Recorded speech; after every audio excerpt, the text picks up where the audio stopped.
آج کی میری ساری تقریر بھول جانا مجھے کوئی پرواہ نہیں ہے، مگر خدارا میری یہ 2 باتیں کبھی نہ بھولنا۔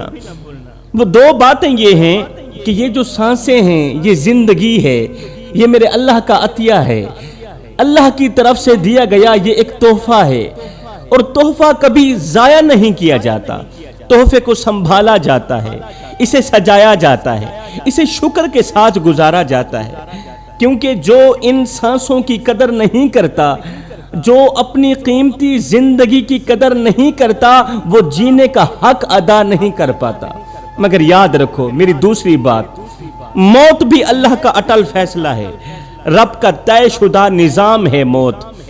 اللہ کے اس فیصلے کے سامنے جھکنا بھی بندگی ہے، موت کو دل و جان سے قبول کرنا اور موت کے آگے جھک جانا، خوش ہو کر اپنے ہتھیار پھینک دینا بھی ایک قسم کی عبادت ہے، اور جو بندہ جھک گیا بس وہی کامیاب ہو گیا۔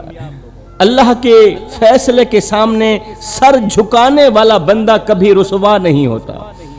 زندگی کبھی پھول بنتی ہے اور کبھی کانٹا بنتی ہے، کبھی ہنستی ہے کبھی رلاتی ہے، اور اسی اتار چڑھاؤ میں دیکھا جاتا ہے کہ انسان ٹوٹتا ہے یا پھر جڑتا ہے، بکھرتا ہے یا سنبھلتا ہے اسی اتار چڑھاؤ میں، کیونکہ اصل مرد مومن وہی ہے جو طوفان میں بھی چراغ جلانا جانتا ہو، جو طوفان میں بھی چراغ جلانا جانتا ہو۔ اصل میں مرد تو وہی ہے نا۔ آپ نے کسان کو دیکھا ہوگا، وہ بیج کو زمین میں دباتا ہے، مٹی میں دفن کرتا ہے بیج کو، بظاہر تو وہ بیج ختم ہو جاتا ہے، مٹی کے اندر دفن ہو گیا۔ جو چیز مٹی کے اندر دفن ہو جاتی ہے وہ تو ختم ہو جاتی ہے نا، مٹی میں دفن کرتا ہے، بظاہر تو وہ بیج یوں سمجھیں کہ ختم ہو جاتا ہے، گم ہو جاتا ہے، لیکن وقت گزرنے کے بعد وہی بیج ایک بہت بڑا درخت بن کر سایہ دیتا ہے، ایک بہت بڑا درخت بن کر پھل دیتا ہے۔ اور یہی زندگی کا راز بھی ہے، یہی قدرت کا نظام بھی ہے، جو آج مٹ رہا ہے وہی کل ابھر رہا ہے۔ ہر زوال کے اندر ایک عروج چھپا ہوتا ہے، بس دیکھنے والی آنکھ چاہیے۔ کبھی کبھی تمہیں لگتا ہے کہ تم اکیلے ہو، تمہاری سننے والا کوئی نہیں ہے، تمہاری تکلیف سمجھنے والا کوئی نہیں ہے۔ کہتے ہیں سمندر کے کنارے ایک اللہ والا رہتا تھا، پوری رات اللہ کا ورد کرتا تھا، اللہ کا ورد کرتا تھا، شب و روز عبادت میں گزر رہے تھے، پوری رات عبادت میں مصروف رہتا، مگر ایک رات شیطان آیا، کہنے لگا وہ ہر وقت اللہ کی رٹ لگاتے ہو، ہر وقت عبادت میں لگے رہتے ہو، ہر وقت اللہ میں لگے رہتے ہو، ہر وقت اللہ کو پکارتے رہتے ہو، کیا کبھی اللہ کی طرف سے کوئی جواب بھی ملا ہے؟ کبھی اللہ کی طرف سے کوئی جواب بھی آیا ہے؟ یہ سوال نہیں تھا، یہ وار تھا، یہ جملہ نہیں تھا، یہ دل کو بہکا دینے والی ایک چال تھی۔ عبادت گزار نے کہا نہیں آیا، اللہ کی طرف سے تو کبھی جواب نہیں آیا، پوری رات عبادت میں گزارتا ہوں، دن رات اللہ کا ورد کرتا ہوں، ذکر کرتا ہوں، مگر اللہ کی طرف سے کبھی کوئی جواب نہیں آیا۔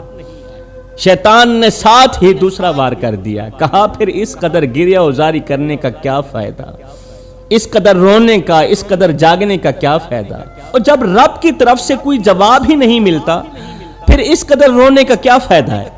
یاد رہے انسان کا سب سے بڑا زوال تب شروع ہوتا ہے جب وہ اپنے رب کے بارے میں بدگمان ہو جاتا ہے۔ عبادت گزار نے کیا کیا؟ شیطان کی باتوں پر آ کر مسلح اٹھایا، ایک سائیڈ پہ پھینک دیا، بستر بچھایا اور لیٹ گیا۔ یہ تھکن نہیں تھی، یہ ہار ماننا تھا، یہ نیند نہیں تھی، یہ یقین کا ٹوٹ جانا تھا۔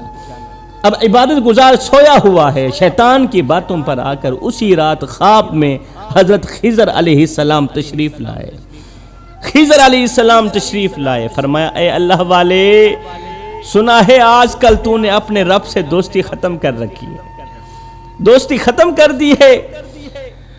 عبادت گزار نے کہا میں کیا کروں، میں اپنے رب کو پکارتا ہوں مگر کوئی جواب نہیں آتا، دن رات عبادت کرتا ہوں، اللہ اللہ کا ورد کرتا ہوں مگر اللہ کی طرف سے کوئی جواب نہیں آتا. کسی نے مجھے کہا جب جواب ہی نہیں ملتا تو پھر اس قدر ساری رات گرے اور جاری کرنے کا کیا فائدہ. یہ سن کر حضرت خضر علیہ السلام نے فرمایا او نادان، اللہ تمہیں جواب دیتا رہا مگر تم سمجھ نہ سکے، تمہارے اندر عقل ہی نہیں تھی. کہا وہ کیسے؟ کہا جب تم ایک بار اللہ ہو کہتے تھے، جب تم ایک بار اللہ ہو کہتے تھے اور پھر دوبارہ اللہ ہو کہتے تھے، ایک بار اللہ ہو کے بعد دوسری بار اللہ ہو کا کہنا وہی تو تیرے رب کا جواب ہوتا تھا. جب تو ایک بار اللہ ہو کہتا تھا اور جب تو دوسری مرتبہ کہتا تھا اللہ ہو، وہی تو تیرے رب کا جواب ہوتا تھا. یہ ممکن ہی نہیں کہ بندہ خود ذکر کرے. حقیقت یہ ہے کہ اللہ خود اپنے بندے سے اپنا ذکر کرواتا ہے. کہا ایک بار اللہ کا نام لینے کے بعد جب دوسری مرتبہ اللہ کا نام لیا جاتا ہے وہی تو میرے رب کا جواب ہوتا ہے. فجر کی نماز پڑھنے کے بعد جب ظہر کے سجدے نصیب ہو جائیں تو انسان کو یقین کر لینا چاہیے کہ پچھلی نماز قبول ہو گئی. انسان کہتا ہے میری سننے والا نہیں، میری کوئی سمجھنے والا نہیں، مگر وہ یہ نہیں جانتا کہ اس کا رب اس کے لیے کافی ہے. وہ رب سنتا بھی ہے، وہ سمجھتا بھی ہے. انسان جس کس حال میں ہے وہ سب جانتا ہے اور وہی وقت آنے پر جواب بھی دیتا ہے، کیونکہ جو اللہ پر یقین رکھتا ہے وہ کبھی اکیلا نہیں ہوتا. اللہ پر یقین رکھنا تو رہی دور کی بات، اللہ پر توکل یا اللہ کی تعریف کرنا تو رہی دور کی بات. آج کا انسان اللہ کی تعریف سننا اتنی پسند نہیں کرتا جتنی اپنی تعریف سننا پسند کرتا ہے. وہ چاہتا ہے کہ اس کا نام لیا جائے، اس کی تعریف کی جائے. اور یہی وجہ ہے کہ آج انسان دنیا کی تمام کہانیوں کو پیچھے چھوڑ کر کہتا ہے پہلے میری کہانی سنو. لوگ میرے بارے میں کیا کہتے ہیں، لوگوں کے میرے بارے میں کیا تاثرات ہیں. یہ آج کے انسان کی فطرت بن چکی ہے. وہ آئینے میں چہرہ نہیں دیکھتا بلکہ لوگوں کی زبانوں میں اپنی تصویر ڈھونڈتا پھرتا ہے. جو اپنی تعریف کا بھوکا ہو وہ کبھی سچ نہیں سن پاتا.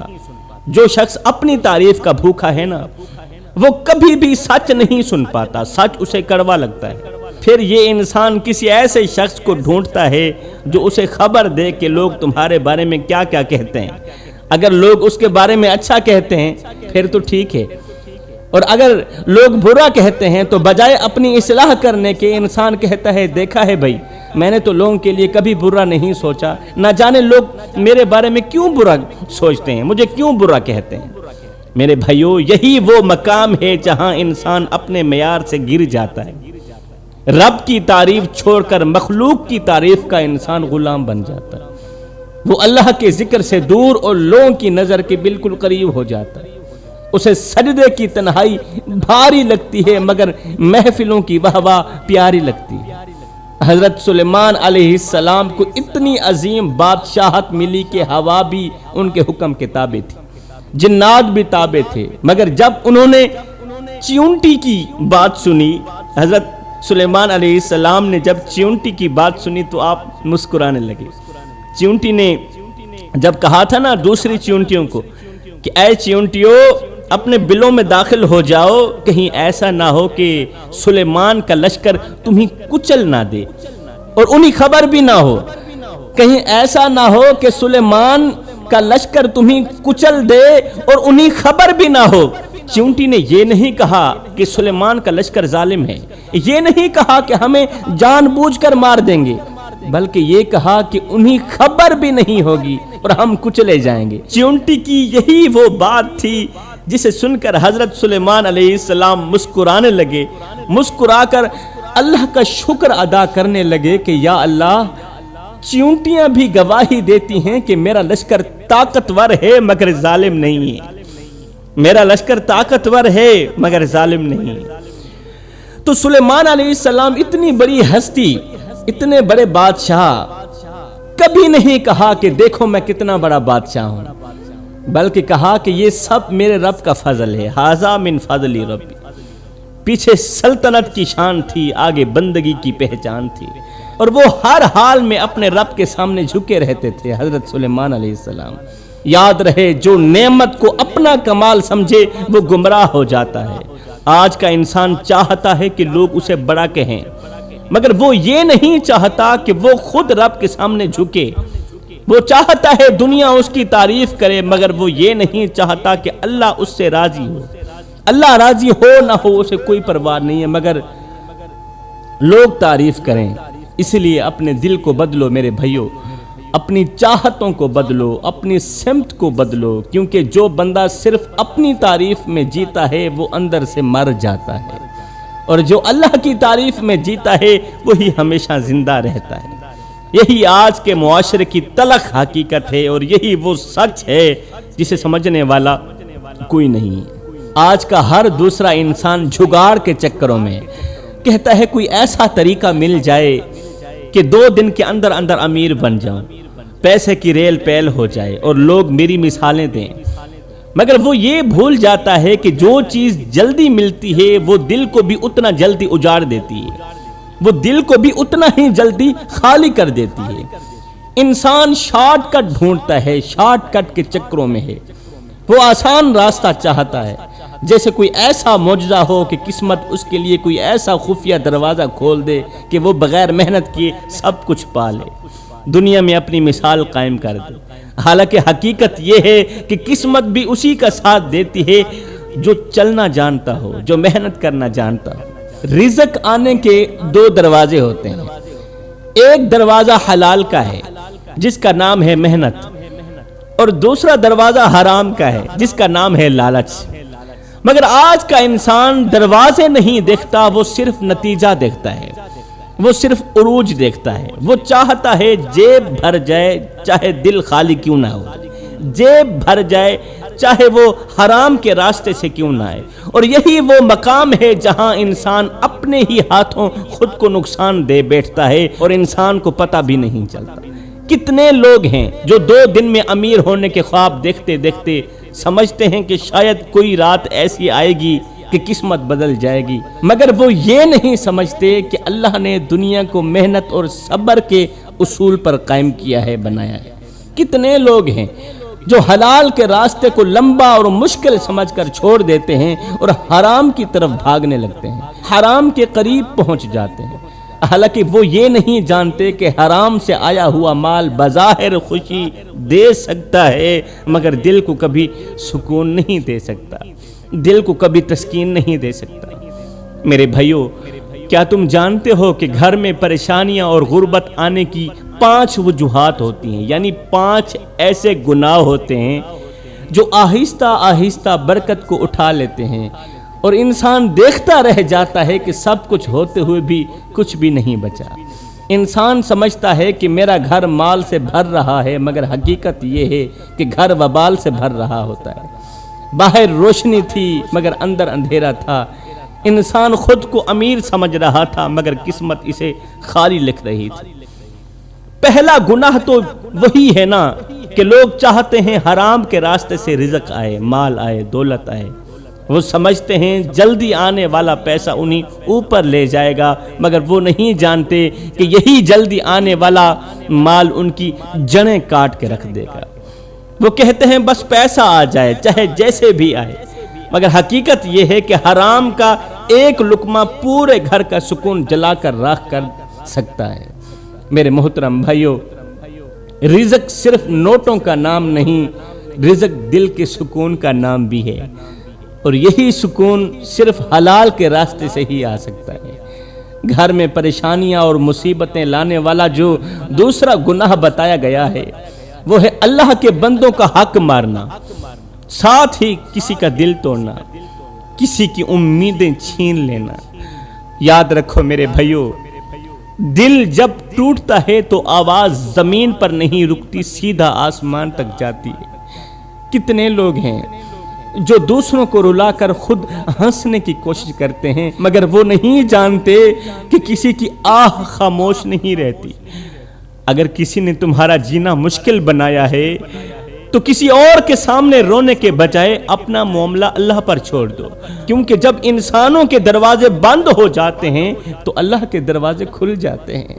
تمہارے آنسو اگر لوگوں کے سامنے بہہ بھی جائیں تو وہ ہنسی مذاق اڑائیں گے، مگر جب یہی آنسو رب کے حضور گریں گے تو تمہاری تقدیر بدلتی نظر آئے گی۔ جب یہی آنسو اللہ کے حضور گریں گے، مصلی پر گریں گے، تکیے پر نہیں، جب مصلی پر گریں گے نا تو اللہ پاک کی عزت کی قسم ہے تمہاری تقدیر بدلتی نظر آئے گی۔ قسمت لکھنے والا قلم ایک بار پھر سے اٹھایا جائے گا، وہ لمحہ تمہاری زندگی کا موڑ بن جائے گا۔ تم نے بہت دروازے کھٹکھٹائے، اپنوں کو پکارا، غیروں کو پکارا، دوستوں کو پکارا، مگر کہیں سے آواز نہ آئی، کہیں سے سہارا نہ ملا۔ اگر واقعی آپ کے ساتھ ایسا ہوا ہے، اگر سچ میں آپ نے اپنوں کا دروازہ کھٹکھٹایا، غیروں کا دروازہ بھی کھٹکھٹایا، مگر کہیں سے آواز نہیں آئی، کہیں سے سہارا نہیں ملا، اگر واقعی آپ کے ساتھ ایسا ہوا ہے تو یقین کر لینا کہ اب رب خود تمہیں سننا چاہتا ہے۔ ہاں، اب رب خود تمہارے دکھڑے سننا چاہتا ہے۔ جب ہر طرف خاموشی چھا جائے، جب اپنے بھی بیگانے لگنے لگیں، جب کوئی سہارا نظر نہ آئے، تب سمجھ لینا چاہیے کہ اب تمہیں لوگوں سے نہیں اپنے رب سے بات کرنی ہوگی اور ڈائریکٹ بات کرنی ہوگی۔ جب ہر دروازہ تمہارے لیے بند ہو جائے، ہر آواز تم سے منہ موڑ لے، تو سمجھ لینا کہ اب تمہیں اس در پر بلایا جا رہا ہے جہاں سے کبھی کوئی خالی لوٹتا ہی نہیں۔ جب دل پر بوجھ بڑھ جائے، جب سانسیں بھی بھاری لگنے لگیں، جب ہر طرف اندھیرا نظر آئے، تب بس ایک کام کرنا، سجدوں میں گر جانا اور کہہ دینا، یا اللہ اب میں نہیں، اب تو ہی ہے، اب میں نہیں ہوں، بس اب تو ہی ہے۔ پھر دیکھنا تمہاری وہ ایک آہ، وہ ایک سسکی، وہ ایک آنسو عرش تک جائے گا اور پھر وہاں سے فیصلے بدلتے نظر آئیں گے۔ میرا اللہ آزمائش ضرور دیتا ہے مگر اپنے بندے کو ضائع نہیں ہونے دیتا۔ وہ رلاتا ضرور ہے مگر بے سہارا نہیں چھوڑتا۔ جب زندگی کے راستے بند ہونے لگیں اور ہر طرف اندھیرا چھا جانے لگے تو سمجھ لینا کہ تمہیں گرایا نہیں جا رہا بلکہ تمہیں سنبھالا جا رہا۔ تمہیں لگتا ہے سب کچھ ختم ہو گیا ہے، مگر وہیں سے اصل کہانی شروع ہوتی ہے، وہیں سے میرا رب تمہیں نئے راستے پر لے جاتا ہے۔ میرے بھائیو، یہ دنیا دھوکہ ہے، یہ چمک فریب ہے، یہاں کسی کا حق مار کر کوئی نہیں جیتتا، یہاں کسی کا دل توڑ کر کوئی سکون نہیں پاتا۔ اصل کامیابی وہی ہے جو دلوں کو جوڑے اور رب کو راضی کرے۔ اصل کامیابی وہی ہے جو دلوں کو جوڑے اور رب کو راضی کرے۔ اس لیے اپنے رزق کو پاک کرو، محنت والے دروازے سے اپنا رزق لے کر آؤ، حلال والے دروازے سے اپنا رزق لے کر آؤ۔ اپنے دلوں کو نرم کرو، اپنے راستے کو سیدھا کرو، کیونکہ جب گھر میں حلال آئے گا اور دلوں کا خیال رکھا جائے گا تو سکون بھی آئے گا اور برکت بھی آئے گی، ورنہ انسان ساری زندگی کماتا رہے گا مگر خالی ہاتھ ہی رہے گا۔ سب کچھ ہونے کے باوجود بھی دل خالی رہے گا، سکون نہیں ہوگا۔ سب کچھ ہونے کے باوجود بھی دل بے قرار رہے گا، پوری رات نیند نہیں آئے گی۔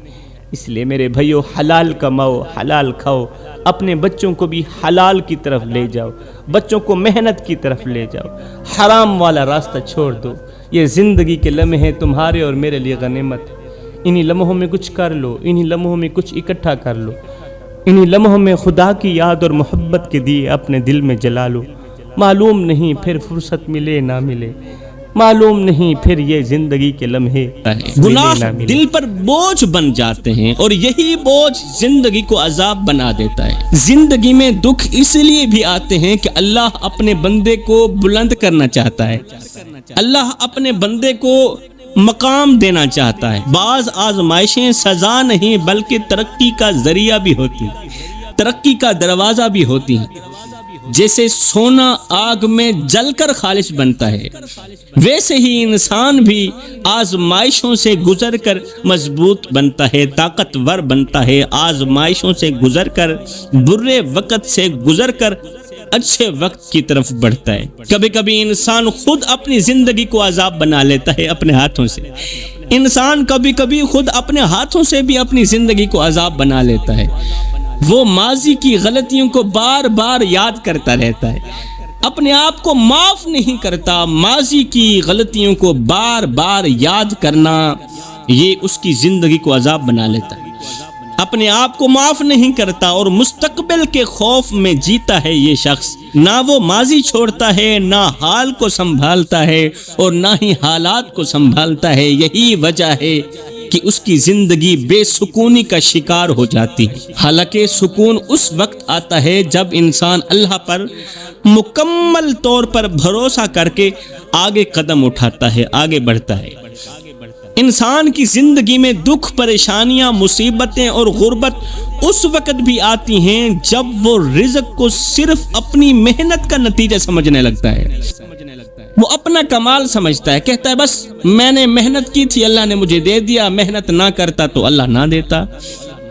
وہ اس دولت کو، اس رزق کو، اس اللہ کے کرم کو، اللہ کی مہربانیوں کو صرف اپنی محنت کا نتیجہ سمجھنے لگتا ہے اور رب کی تقسیم کو انسان بھول جاتا ہے۔ جب ہر چیز کو اپنی محنت کا نتیجہ سمجھنے لگتا ہے تو پھر انسان رب کی تقسیم کو بھول جاتا ہے، دلوں میں بے یقینیوں کا اندھیرا پیدا ہو جاتا ہے اور یہی اندھیرے انسان کو اندر سے توڑ دیتے ہیں۔ انسان سمجھتا ہے کہ یہ کامیابیاں میری محنتوں کا نتیجہ ہیں، مگر وہ یہ بھول جاتا ہے کہ دینے والا بھی رب ہے اور لینے والا بھی رب ہے۔ جس طرح قارون نے کہا تھا کہ یہ مال میری محنت کا نتیجہ ہے، اس نے اپنی دولت پر فخر کیا، اپنے خزانوں کو اپنی عقل کا کمال سمجھا، محتاجوں کو حقیر جانا، خود کو دوسروں سے افضل جانا اور دینے والے رب کو قارون بھول گیا۔ پھر وہی قارون اپنے خزانوں سمیت زمین میں دھنسا دیا گیا اور قیامت تک کے لیے عبرت کا نشان بھی بنا دیا گیا۔ ایک شخص دن رات محنت کرتا ہے مگر اس کے گھروں میں فاقے ہوتے ہیں۔ ہم اکثر دیکھتے ہیں اپنے معاشروں میں، ایک شخص دن رات محنت کرتا ہے، صبح دوپہر شام محنت کرتا رہتا ہے مگر اس کے گھروں میں فاقے ہوتے ہیں۔ ایک شخص دن رات محنت کرتا ہے مگر اس کے گھر میں فاقے ہوتے ہیں، اور دوسری طرف کوئی شخص بغیر زیادہ کوشش کیے آسائشوں میں جیتا ہے۔ یہ فرق صرف محنتوں کا نہیں بلکہ آزمائشوں کا ہوتا ہے۔ ایک مزدور اپنی زندگی کی ساری طاقت لگا کر بھی 2 وقت کی روٹی کو ترستا ہے، بچوں کی ضروریات پوری نہیں کر پا رہا، بیوی کی خواہشیں ادھوری رہ گئیں۔ وہ دن بھر محنت میں جلتا ہے مگر شام کو خالی ہاتھ گھر لوٹ آتا ہے۔ اس کی آنکھوں میں خواب نہیں، صرف فکر ہوتی ہے، صرف پریشانی ہوتی ہے۔ اس کے دل میں امید نہیں بلکہ ایک خاموش درد ہوتا ہے۔ دنیا سوتی ہے مگر یہ شخص رات کو چادر تان کر روتا ہے، جاگتا ہے، آنسو بہاتا ہے مگر آواز نہیں نکلتی، کیونکہ دل کے اندر ایک ہی فکر چل رہی ہوتی ہے کہ اگر روزی کا کوئی وسیلہ نہ بنا تو جوان بیٹی کی شادی کیسے کروں۔ جہیز کا بوجھ باپ کے سینے میں پتھر بن کر رکھا ہوتا ہے۔ معاشرے کی رسمیں غریب باپ کے گلے میں پھندا بن چکی ہوتی ہیں۔ یہ جہیز کی رسمیں ہیں جو غریب باپ کے گلے میں پھندا بن کر رہ گئیں اور غریب باپ کو موت مانگنے پر مجبور کر دیا۔ وہ سوچتا ہے کہ اگر جہیز نہ ہوا تو کون میری بیٹی کو قبول کرے گا، میری بیٹی کے ہاتھ کون پیلے کرے گا۔ پھر یہی غربت کا مارا باپ صبح ہونے سے پہلے اٹھتا ہے، اللہ کا نام لے کر گھر سے نکلتا ہے، شہر کے چوک میں جا کر کھڑا ہو جاتا ہے۔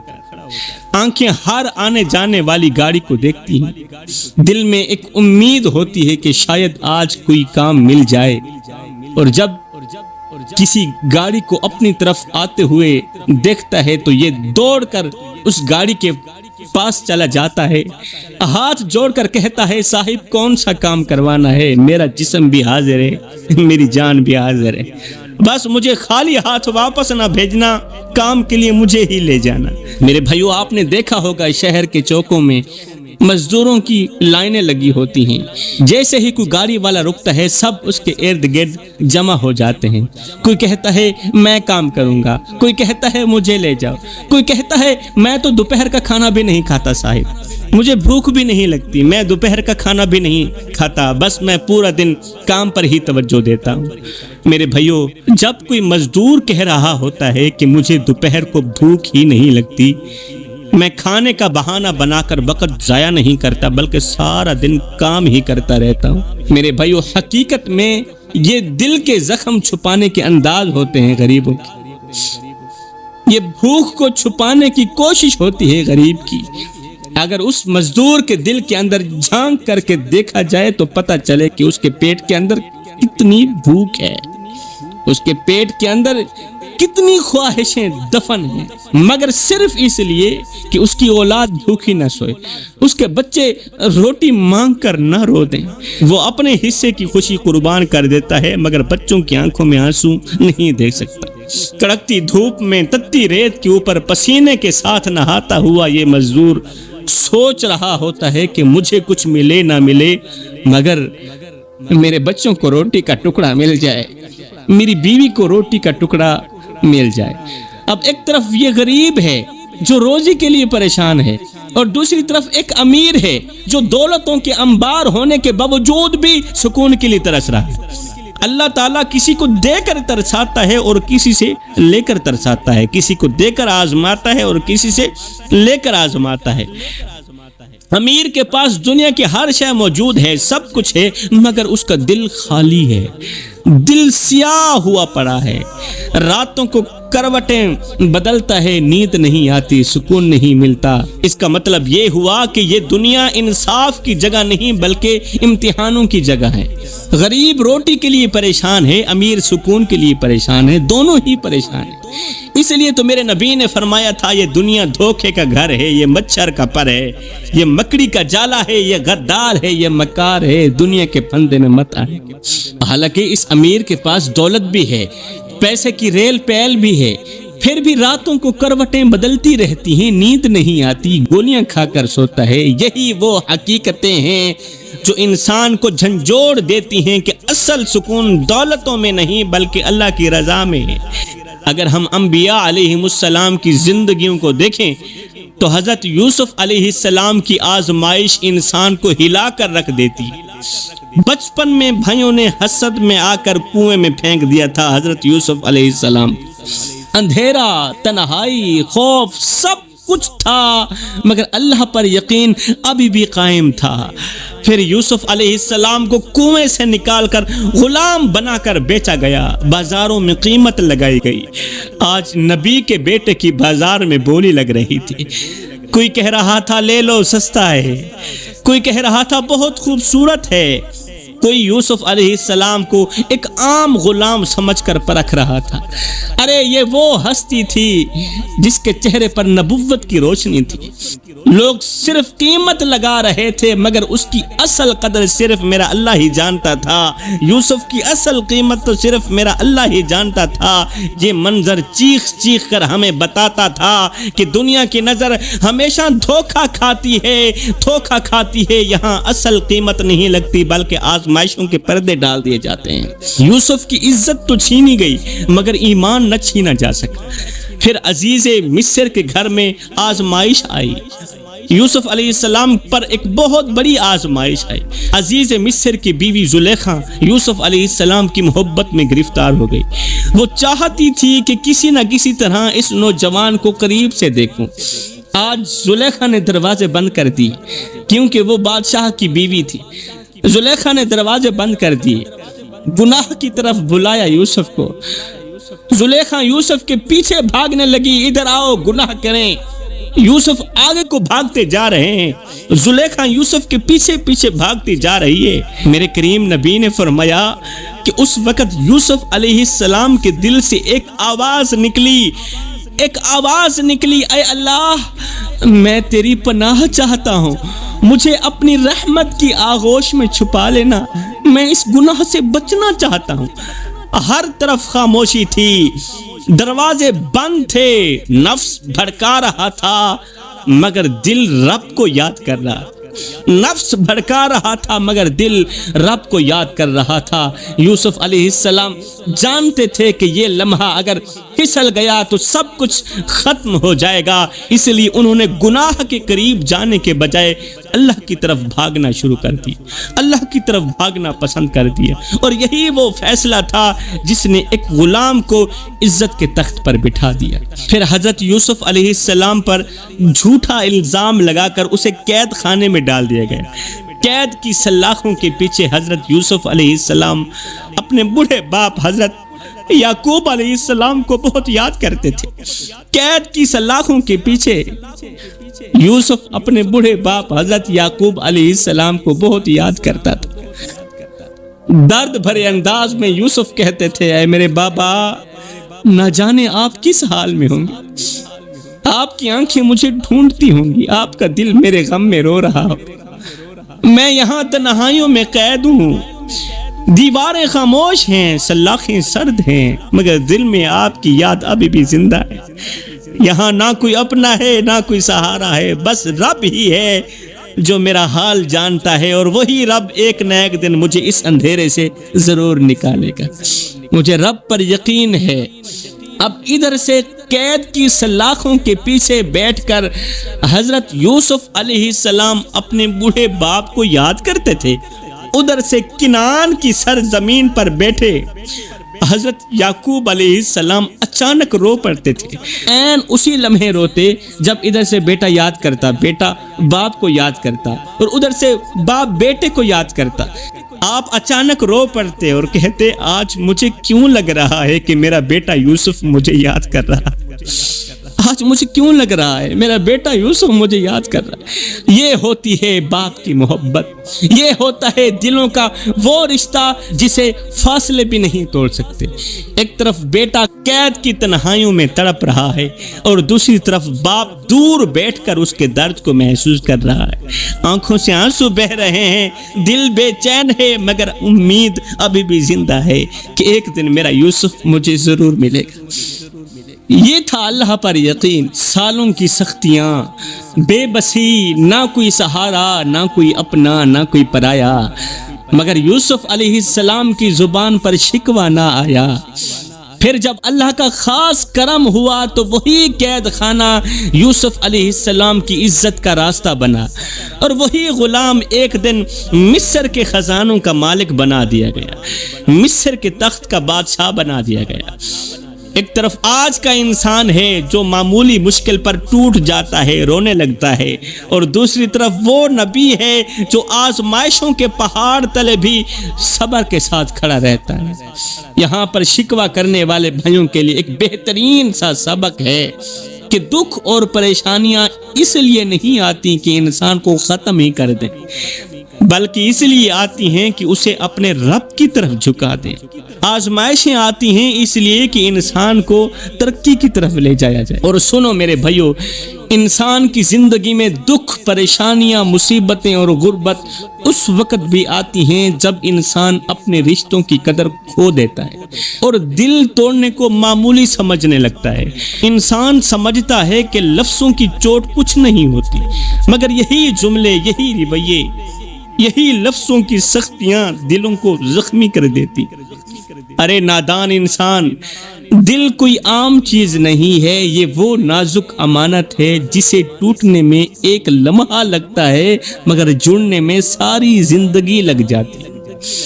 تم ایک سخت لفظ بول کر آگے بڑھ جاتے ہو مگر سامنے والا ساری زندگی اس چوٹ کو اپنے اندر لیے پھرتا ہے، ساری زندگی۔ وہ مسکراتا ضرور ہے مگر اندر سے ٹوٹا ہوا ہوتا ہے۔ یاد رکھو، تلوار کا زخم بھر جاتا ہے مگر لفظوں کا زخم زندگی بھر نہیں بھرتے۔ اس لیے بولنے سے پہلے سوچ لیا کرو، کیونکہ کبھی کبھی آپ کا ایک جملہ کسی کی پوری زندگی تباہ کر سکتا ہے۔ آج ہم اپنے معاشرے میں دیکھتے ہیں کہ ماں باپ کو تنہا چھوڑ دیا جاتا ہے، بہن بھائیوں سے تعلق توڑ لیا جاتا ہے، بیوی شوہر سے ناراض ہے، شوہر بیوی سے ناراض ہے، اور پھر یہی لوگ پیروں کے پاس جا کر کہتے ہیں کہ ہماری زندگی میں سکون کیوں نہیں ہے۔ ایک طرف وہ بیٹا ہے جو ماں کی آنکھوں میں آنسو دے کر باہر ہنستا پھرتا ہے، اور دوسری طرف وہی بیٹا راتوں کی تنہائیوں میں اٹھ اٹھ کر روتا ہے، بے چین ہے، دل بے قرار ہے، دل بے اطمینانی کا سبب بنا ہوا ہے، پوری رات نیند نہیں آتی، کروٹیں بدلتی رہتی ہیں، دل گھبراتا ہے، سکون کہیں کھو گیا ہے، مگر پھر بھی اسے عقل نہیں آتی کہ تیرا باپ تیری وجہ سے رو رہا ہے، ابھی بھی تو پیروں کے پاس جاتا ہے، زندگی میں سکون نہیں ہے۔ گھر میں جو بہت بڑا مرشد بیٹھا ہوا ہے جس کا نام باپ ہے، جو بہت بڑا مرشد بیٹھا ہے جس کا نام ہے ماں، ان کے پاس جانا، ان سے معافی مانگنا، ان کا دل مت توڑ، ان کو خوشیاں دے، ان کے چہروں پر مسکراہٹ لا، پھر دیکھنا اللہ تعالیٰ تیری زندگی بھی سنوار دے گا، تیری دنیا بھی سنوار دے گا، تیری آخرت بھی سنوار دے گا۔ اب ایک طرف وہ شخص ہے جو رشتوں کو ٹھکرا کر اپنی انا کو بچاتا ہے، اور دوسری طرف وہی شخص تنہائیوں میں، راتوں کی تنہائیوں میں اٹھ اٹھ کر گڑ گڑاتا ہے، خود کو محفلوں میں بھی اکیلا محسوس کرتا ہے، خود کو بھیڑ میں بھی اکیلا محسوس کرتا ہے۔ کیوں؟ اس لیے کہ اس نے ایک کا نہیں ہزاروں کا دل دکھا رکھا ہوتا ہے۔ پھر میرا اللہ فرماتا ہے کسی کو دکھ دے کر، کسی کا دل توڑ کر میرے دروازے پر اپنی خوشی کے لیے خیرات مانگنے مت آنا۔ کسی کو ایک لمحے کی پریشانی دے کر بھی میرے دروازے پر، یعنی مسجد میں نماز پڑھنے کے بعد اپنی خوشی کے لیے دعا مت کرنا، اور کسی کو ایک پل کی خوشی دے کر، کسی ٹوٹے ہوئے کا دل جوڑ کر پھر اپنی پریشانی کی پرواہ مت کرنا، پھر اپنی ٹینشن کی، اپنی مصیبت، اپنی آزمائش کی پرواہ مت کرنا۔ یہی وہ حقیقتیں ہیں جو انسان کو اندر سے کھوکھلا کر دیتی ہیں کہ انسان دوسروں کا دل توڑ کر اپنی خوشیوں کے لیے خیرات مانگتا پھرتا ہے، اپنی خوشیوں کے لیے دعا مانگتا پھرتا ہے، پھر کہتا ہے میری تو دعا بھی قبول نہیں ہوتی۔ اگر ہم انبیاء علیہ السلام کی زندگیوں کو دیکھیں تو حضرت نوح علیہ السلام کا واقعہ ہمارے سامنے آتا ہے۔ انہوں نے اپنی قوم کو سالوں سمجھایا، حضرت نوح علیہ السلام اپنی قوم کو سمجھایا، اپنے بیٹے کو بھی بار بار بلایا۔ حضرت نوح علیہ السلام بیٹے کو ڈوبنے سے بچانا چاہا، مگر بیٹے نے صاف صاف انکار کر دیا، باپ کی بات نہ مانی، باپ کی نافرمانی کر بیٹھا، اور پھر وہی بیٹا آنکھوں کے سامنے لہروں میں ڈوب گیا۔ ایک طرف وہ باپ ہے جو محبت میں بتلا رہا ہے، ایک طرف وہ باپ ہے جو محبت میں اپنے بیٹے کو بلاتا رہا، اور دوسری طرف وہ بیٹا ہے جو انا میں آ کر انکار کرتا رہا، اور انجام سب کے سامنے آ گیا۔ یہی وہ منظر ہے جو بتاتا ہے کہ رشتوں کی نافرمانی اور دلوں کو توڑنا انسان کی زندگی میں کتنی بڑی مصیبتیں لے آتا ہے۔ آخر میں سبق یہ ملتا ہے کہ دکھ اور پریشانیاں صرف باہر سے نہیں آتی، بلکہ اکثر ہمارے اپنے رویوں کا نتیجہ بھی ہوتی ہیں۔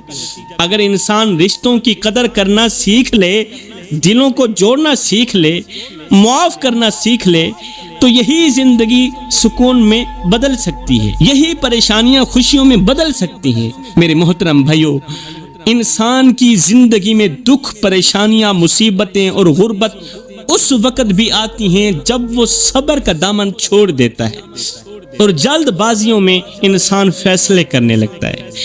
انسان چاہتا ہے کہ ہر چیز فوراً مل جائے، ہر دعا فوراً قبول ہو جائے، ہر خواہش فوراً پوری ہو جائے، مگر جب ایسا نہیں ہوتا تو انسان ٹوٹ جاتا ہے، مایوسیوں میں ڈوب جاتا ہے، اور اپنی ہی سوچوں کا قیدی بن جاتا ہے انسان۔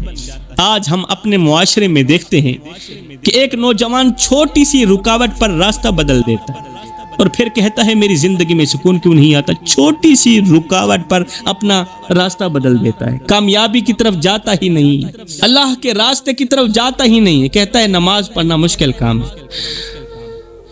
ایک طرف وہ کسان ہے جو بیج بوتا ہے، مہینوں انتظار کرتا ہے، گرمیوں، سردیوں، بارشوں کو برداشت کرتا ہے، زمین کو سینچتا ہے، آندھیوں میں کھڑا رہتا ہے، دھوپ میں جلتا ہے، مگر امید نہیں چھوڑتا۔ وہ جانتا ہے کہ آج کی محنت کل کی فصل بنے گی، آج کی محنت کل کی فصل اگے گی، آج کا صبر کل کی خوشی بنے گی۔ اس لیے وہ جلد بازی نہیں کرتا، ہمت نہیں ہارتا، وقت کا انتظار کرتا ہے، تب جا کر فصل حاصل کرتا ہے اور فائدے کی طرف جاتا ہے۔ اب ایک طرف یہ کسان ہو گیا جس نے 6 ماہ انتظار کیا، دن رات محنت کی اور پھل پایا، دوسری طرف وہ انسان ہے جو 2 دن محنت کر کے تھک جاتا ہے، تھوڑی سی دیر میں ہار مان لیتا ہے، تھوڑی سی مشکل آئی ہار مان لیا، کہتا ہے مجھے کچھ نہیں ملا، میں کچھ نہیں کر سکا، میری تو قسمت ہی خراب تھی۔ سمجھ لو کہ جو زمین میں بیج ڈال کر صبر کرتا ہے وہی فصل کاٹتا ہے، اور جو صبر چھوڑ دیتا ہے وہ خالی ہاتھ رہ جاتا ہے۔ کسان نے سب کچھ اللہ کے سپرد کیا اور ساتھ میں صبر بھی کیا، اللہ نے اسے کتنا اجر دیا، اور جس نے صبر نہیں کیا وہ خالی ہاتھ رہ گیا۔ ایک طرف وہ شخص ہے جو آزمائشوں میں صبر کرتا ہے اور وقت کے ساتھ کامیاب بھی ہوتا ہے، اور دوسرا وہ شخص ہے جو جلد بازی میں سب کچھ کھو دیتا ہے اور پھر پچھتاتا رہتا ہے۔ اگر ہم انبیاء علیہ السلام کی زندگیوں کو دیکھیں تو حضرت موسیٰ علیہ السلام کا واقعہ بھی ہمارے سامنے آتا ہے۔ میرے کریم نبی فرماتے ہیں کہ جب حضرت موسیٰ علیہ السلام اپنی قوم کو لے کر نکلے تھے، آگے سمندر تھا، پیچھے فرعون کا لشکر تھا، ہر طرف خطرہ ہی خطرہ تھا، راستے بند تھے، آنکھوں میں خوف تھا، دلوں میں گھبراہٹ تھی۔ قوم کہنے لگی اب ہم پکڑے جائیں گے، اب ہم نہیں بچیں گے، اب بچنے کا کوئی راستہ نہیں رہا۔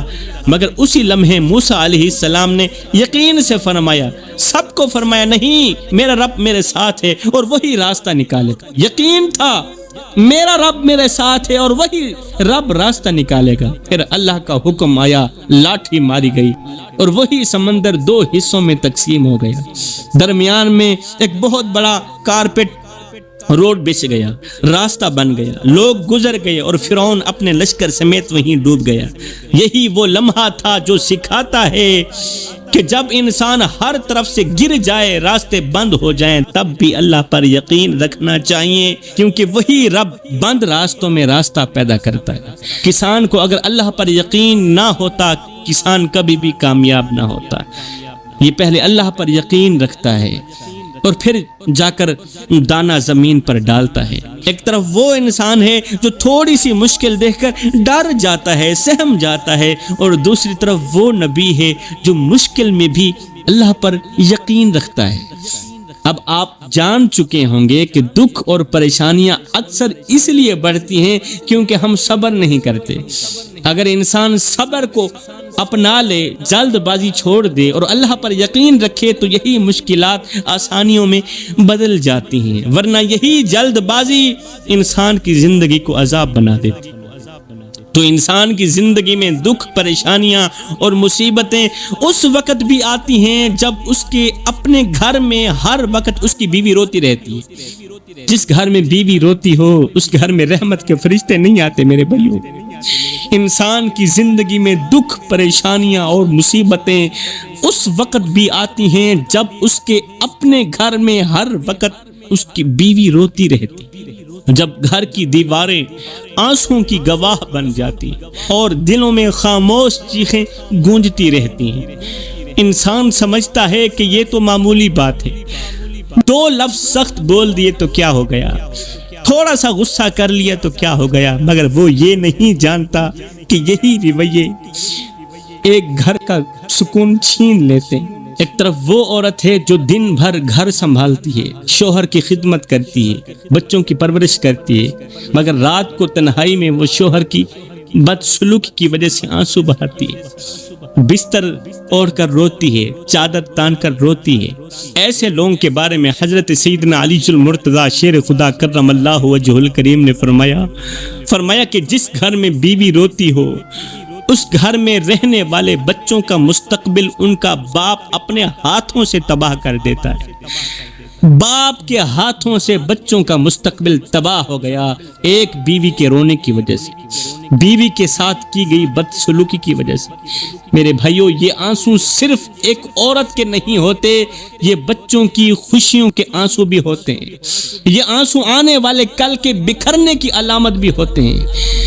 آنے والے کل کے اندر تباہی لانے کی علامت بھی ہوتے ہیں۔ ماں کو روتا ہوا دیکھ کر بچے اندر سے ٹوٹتے جا رہے ہوتے ہیں، ڈرے ہوئے ہوتے ہیں، خاموش ہو جاتے ہیں، محبت سے محروم رہ جاتے ہیں۔ اگر ہم انبیاء علیہم السلام کی زندگیوں کو دیکھیں تو ہمارے کریم آقا، ہمارے کریم نبی کا مبارک انداز ہم سب کے سامنے ہے، اپنے کریم نبی کا مبارک انداز۔ آپ نے کبھی اپنی ازدواج کے ساتھ سختی نہیں کی، گھر کے کاموں میں ہاتھ بٹاتے تھے، دلوں کو جوڑتے تھے، کسی کو تکلیف دینا تو دور کی بات، ایسا سوچا بھی نہیں تھا۔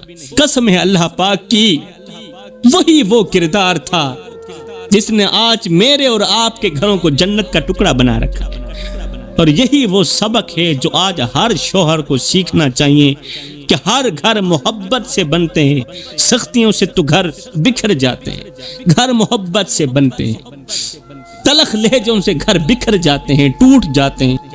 اگر تم چاہتے ہو کہ تمہاری زندگی سنور جائے تو اپنے گھروں کو سنوارو، اپنی بیوی بچوں کی آنکھوں سے آنسو مت نکال، کیونکہ یاد رکھو ایک مظلوم کی آہ کبھی خالی نہیں جاتی، وہ سیدھی رب کے دربار تک پہنچ کر ہی دم لیتی ہے۔ کسی کو دکھ دے کر تمہیں کیا لگتا ہے کہ تم ساری زندگی ایسے ہی مسکراتے رہو گے؟ نہ بندے نہ، بس وقت کے الٹنے کی دیر ہے، تیری باری بھی دور نہیں ہے، اس لیے کہ زندگی کے کسی نہ کسی موڑ پہ اپنا کیا آخر بھگتنا ہی پڑتا ہے۔ میرے بھائیو، جس گھر میں بیوی کے آنسو گرتے ہیں وہاں سے برکت اٹھ جاتی ہے، وہاں رزق میں تنگی آتی ہے، وہاں سکون ختم ہو جاتا ہے۔ جب ہم اپنے کریم نبی کا گھرانہ دیکھتے ہیں تو ایک دم ہمارے سامنے آتا ہے جہاں محبت تھی، جہاں نرمی تھی، عزت ہی عزت تھی۔ آپ نے کبھی اپنی ازدواج کو تکلیف نہیں دی تھی، ساری زندگی میرے کریم آقا، یہ میں فخر سے کہہ رہا ہوں، کبھی اپنی ازدواج کو تکلیف نہیں دی، کبھی اونچی آواز یا تلخ لہجے میں بات نہیں کی، بلکہ ہمیشہ حسن سلوک کا درس دیا۔ اب ایک طرف وہ گھر ہے جہاں نبی کی سنت پر عمل ہوتا ہے اور اسی سنت پر عمل کے صدقے اللہ تعالیٰ وہاں سکون دیتا ہے، محبت اور رحمت کی بارش برستی ہے، اور دوسری طرف وہ گھر ہے جہاں سختی، غصہ اور آنسو ہوتے ہیں، اور یہی گھر جہنم کا گڑھا بن جاتا ہے۔ میرے بھائیوں، اگر آپ اپنی زندگی میں سکون چاہتے ہیں تو اپنی بیوی بچوں کو، اپنے والدین کو، اپنے گھروں کو سکون دو، اپنی بیویوں کے دل مت توڑو۔ اب سوال یہ پیدا ہوتا ہے کہ ان مصیبتوں سے کیسے نکلا جائے، غربت کی دلدل سے کیسے نکلا جائے، دکھوں اور پریشانیوں کے اس اندھیرے سے روشنی کی طرف کیسے آیا جائے۔ یاد رکھو میرے بھائیوں، دکھوں سے نکلنے کا یہ راستہ مشکل نہیں، بس ہم نے خود اسے مشکل بنا رکھا ہے۔ ہمیں سب سے پہلے اپنے دل کو بدلنا ہوگا، سیاہ دل کو ایک بار پھر سے دودھ کی طرح بالکل سفید کرنا ہوگا، اپنے رب کی طرف سچے دل سے رجوع کرنا ہوگا، نماز پڑھنی ہوگی، گناہوں کو چھوڑنا ہوگا، توبہ کو اپنانا ہوگا، کیونکہ جب بندہ خود بدلتا ہے تو اس کی تقدیر بھی بدلنا شروع ہو جاتی ہے۔ اس مصیبت، اس غربت کی دلدل سے نکلنے کے لیے ہمیں ہر حال میں اپنے گھروں کو سکون دینا ہوگا، بیوی کی آنکھوں سے آنسو خشک کرنے ہوں گے، بیوی کو خوش رکھنا ہوگا۔